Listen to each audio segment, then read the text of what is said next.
I'm staying at the LAX Hilton, and it's a very nice facility on the inside. Those of you watching on YouTube can sort of see behind me that the room is actually really quite nice. And it's got a pretty decent view as well, which is also nice. And it's not quite as close to the airport as the Westin in the sense of you're not as close to the planes, but it's actually a little closer to get to taking the shuttle. Because, when I took the shuttle to get to the Westin when I was here in 2015, it went by the Hilton. So it's closer in terms of a commute, but further in terms of sound, which is a double win, really. The only problem right now in this experience at this hotel is that there's a lot of construction going on. So while the interior is fantastic, getting around either by car or on foot is quite a challenge because most access points are boarded up with massive construction. So that just figures. The last couple times I've been to LAX, LAX itself has been under such massive redesign that there was nowhere to plug in, there were no working power outlets, and constantly detouring, stores weren't open, there was plywood everywhere. It wasn't a very nice experience.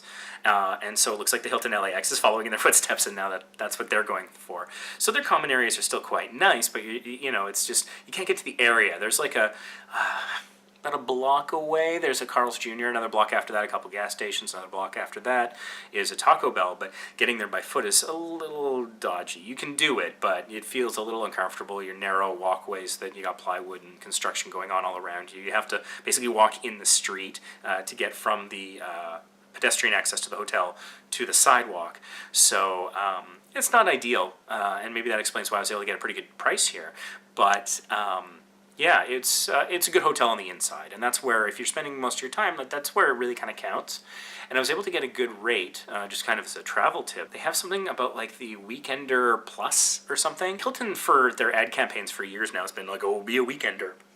And they're trying to encourage people to travel on the weekends rather than taking the traditional week or two off of work and school, because that's obviously going to expand their consumer base if people go more frequently. If you're booking a Saturday, but you also stay a Sunday night, the Sunday night's half price.